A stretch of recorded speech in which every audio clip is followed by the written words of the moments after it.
Alrighty, hello, exercise coach Emily. We're going to be going over what you missed if you missed Monday's kettlebell class. It's very important to keep up with what we're learning because we're going to build upon each skill.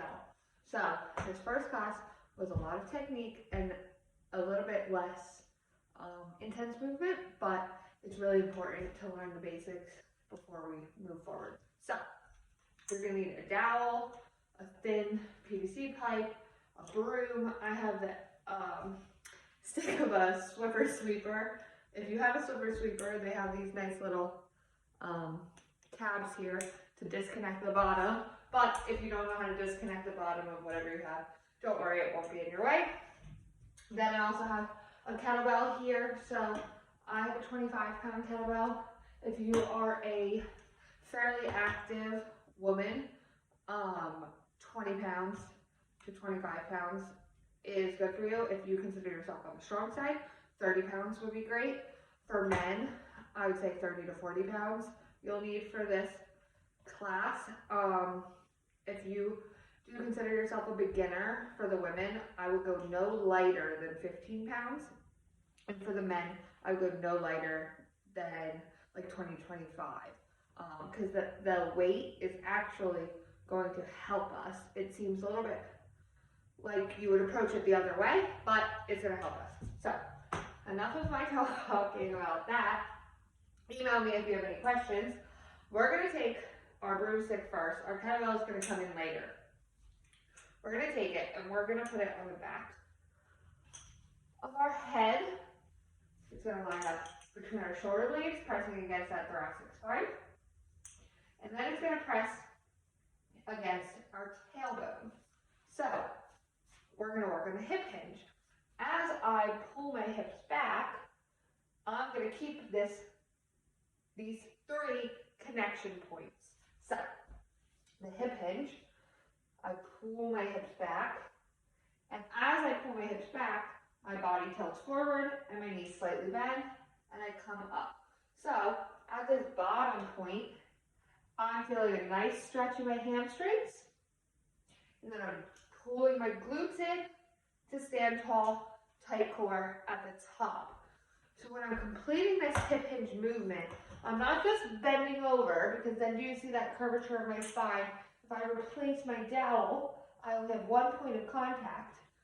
I'm not just folding in half either, so my back might look straight, but I don't really have any control. So this is all about control, tight core, glutes activated, head tall and straight. So when I come forward, or really, I don't want to think about it as my body coming forward, I want to think about it as my hips moving back. So a squat, a lot of people make the mistake of squatting down. A squat is going to be an up and down motion. If you see my hips, they're going to come from here down to here. So my hips move down. You can still read the letters on my shirt as I squat down. Versus a hip hinge, my hips are going to stay at this height. They're just going to move back towards the wall behind me. And my body follows to keep that straight line. Because if I don't let my body come down, now I'm coming into this arched back. And that's going to cause a lot of low back pain. So straight back, pull the hips back, drive forward. And if you see me from the front, you're no longer going to be able to read that lettering on my shirt because my body is following down as my hips move back. Alrighty. Now that you've listened to me talk about it a bunch, I want you to take your dowel or your broom, whatever you have. If you do have a broom with a connection on the end, I recommend putting that at the bottom so you don't get dust all over your head. Alrighty, so just do 10 of these. If you have a mirror nearby, try it in front of the mirror. But if you notice the difference between me going here and now when I have my head turned to look at myself, it's a little bit different. It's a little bit off. So it might help to record yourself. And if you would like to send me that recording, I can critique it and help you to improve especially if you're not comfortable sharing your video with me during the Zoom live classes. All right, so 10 of those. Feel free to pause me if you aren't ready to move on. We're going to talk about this kettlebell now. All right, quick anatomy of the kettlebell. We have the handle and we have the base of the bell. So we're going to do a deadlift. When I deadlift, it's going to be a hip hinge. I want the handle lined up with my ankle bone. So I'm going to step here. So now the kettlebell is essentially hidden between my legs. That's where I want it to be. I'm going to pull my hips back until, I'm going to widen my stance a little bit. Pull my hips back until my arms get low enough to meet that bell. Now my hamstrings are a little bit tight from a workout I did yesterday. So I'm going to bend my knees a little extra to help myself get there. That's fine as long as you're not squatting. We want to make sure we're hinging back, letting the knees bend. We're not actively bending them to get there. So hips come back, my knees loosen to follow, and then I stand. And I replace right back down between my feet, between those ankle bones. Alrighty, so show you from the front. Now I'll have you guys do 10 of these for your own practice. Again, if you want to film yourself, obviously we can't have the dowel on our body as we do this. We don't have enough hands, but you should be able to see that straight line. So, back of my head, my back right here in the center, and my tailbone, one straight line. Come forward, stand tall, replace back down. All right, you guys will do 10 of those for practice. Again, pause me if you need. We're gonna move in to hiking that bell up. So essentially, a kettlebell clean, but with 2 hands. This is really important for protecting your back. You always want to make sure when you're handling a kettlebell that you're using the proper form, even if you're not performing an exercise. Because when we do work with kettlebells, they tend to be a higher weight. So myself, I have 2 25-pound kettlebells, and I have a 40-pound kettlebell. That's what I keep at home for myself. So when I'm moving around that 40-pound kettlebell, I need to be very intentional. All right, here comes the intention here with lifting this bell up. So we're gonna talk about goblet squats in a minute, and we're gonna need to have the bell right here. So we don't wanna just like, lift. I'm not even gonna do it because I have a weaker back. So, you think, oh, let me just pick it up and grab it and whatever. But do you see how out of line my body gets? I'm not even picking up the weight. So, we're gonna keep that body in line. You're gonna have the bell just in front of your toes. You're gonna reach down or hinge back to get there. And you're gonna pop up a nice hip drive forward. And as you pop up, you're gonna bring your hands to your chest. So they're not lifting as much as you're popping up, and the weight will just kind of go with that pop. So I'm going to take my hands from the top of the bell. As it pops, they're going to slide over to the sides of the handle, like so. Alrighty, so I kind of caught it here. Really my hands are mostly on the base of the bell, but looped around the handle. And as I come down, I'm going to reverse that and kind of just drop. But as I drop, I'm not dropping it. As I drop, I'm hinging to follow it to catch it down. So I'll show you from the side. Alrighty, hinge back, grab the top of the handle, pop up. So as you see, I'm not pulling. My elbows never come up here. I'm not pulling it up. I'm popping it with my body and catching it at the top, essentially. So this is a two-hand kettlebell clean, a single-hand kettlebell clean. I'll show you. You're not going to do this yet. This is something that we'll build up to. So if you see, my hand is following this line, kind of the same as when we had the two. Alrighty, so I'll come a little closer, drop, hinge, hinge, catch. Alright, do 10 of these. When you're done, I want you to keep the bell up here. So, I'll give you a moment, because it might be hard pausing while you're doing this. So think hinge down, pop up. And as you pop, that bell's going to float up to your chest and you're going to catch it. If you're feeling like you're lifting with your arms a lot, that means that you're probably not popping and snapping those hips forward the way you need to. And it might be because you're not actually hinging and you're squatting instead.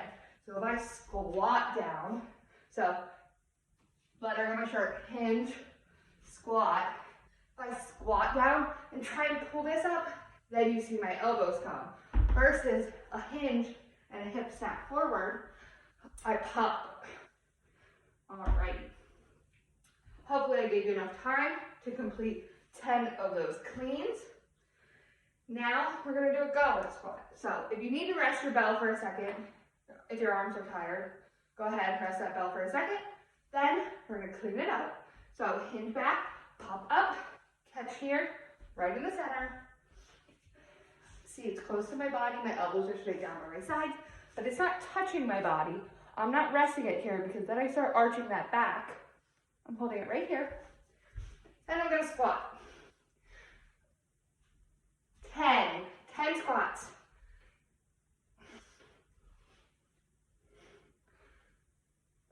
So now we are moving up and down. Clean it back down. So we're not just dropping it in one hand. We're not leaning side to side. Intentional movements. Rest for a moment. All right. We're going to clean the bell back up. We're going to work on a press.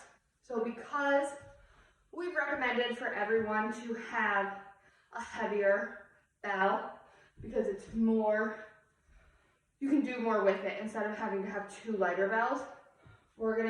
Some of the skills are going to be a little different than if you had two bells. So we're going to do a press and clean that bell up, and you're going to press overhead. So keep that rib cage down and tight, press up, come down. If you see my elbows staying nice and close, and my shoulders stay down in the back. All right, 5 of those. So I apologize, I failed to mention what you guys should be doing if you have a dumbbell. So for my dumbbell peeps, keep watching. My kettlebell peeps, repeat those movements 3 to 4 times through. So the deadlift, the kettlebell clean, the goblet squat, and the press. So it's 10, 10, 10, and then 5 presses. If you want to go for 10, if you have a lighter weight and you're feeling like it's easy, go ahead, do 10. That is up to you. But I want you to complete this at least 3 or 4 times. If you'd like, if you really want that critique, please send me a video of yourself doing it, or just take a video for yourself so that you can really see yourself. Because if you don't look like this, when you're hinging, if you're starting to look like this, if you look like this, if you look like this, then we need to correct that, right? So once you get that hinge, you'll feel it, it'll connect for you, and you'll be like, oh wow, that was right. So hopefully we can get there soon so we can progress through these kettlebell movements and get you guys swinging soon, because that's my favorite part. I think it's the most fun. Anyway, if you have a dumbbell, Obviously it has two ends to it, and then the handle in the middle. When you are deadlifting, I apologize, I just came down to the beach and I left my dumbbells at home. So we're gonna use my shoe. Alright, so if my shoe had a top and a bottom to it, and this is the handle, we're gonna pretend that I'm holding the handle like this. This is how we would be holding it when we're squatting, and I don't think my shoe will balance the way I want it to, so I'll just hold it. When I come down for the deadlift, it's going to be between my feet, and I'm going to grab it right on the edge, and I'm going to come up like this. Something to be reminded of, when we're deadlifting, we're not pulling up. Our body is coming up. So you're just kind of holding there on the edges. Then, for the clean, the same thing. So just out in front of your body, you're going to pull up and catch under. So similarly to how we came from the top to here, because I have enough time really to get my hands all the way under the bell, but I catch it here because that's what makes the most sense for my next movement generally. So if this is the edge of my dumbbell, I'm going to drive my hips forward, come up, and catch here. Alrighty. Next, we have the goblet squat, so I just showed you that a minute ago. Hold here, squat down, and then we have the press. So this is the only one that you're going to turn your dumbbell and hold it like this. And you're going to press above head and come back down. The reason we stand it tall for these things is because our kettlebell, if you see, is a little bit taller than if your bell was laying flat, right? So if I wanted to pick this up flat, I'm really going to have to come back and dip my chest down, versus this one is right here. So please let me know if you have any questions. I know I did a lot of talking. Hopefully you did a lot of moving. When we have class on Monday, if you're not able to make it, I will post the actual class next week. This week, I just felt like it would make more sense for me to break it all down in its own video, because I was helping people and I was watching their video, so I didn't want to make you guys sit through that. It was a bit longer than this video is now. So please, please, please let me know if you have questions. Take videos of yourself, look at yourself in the mirror.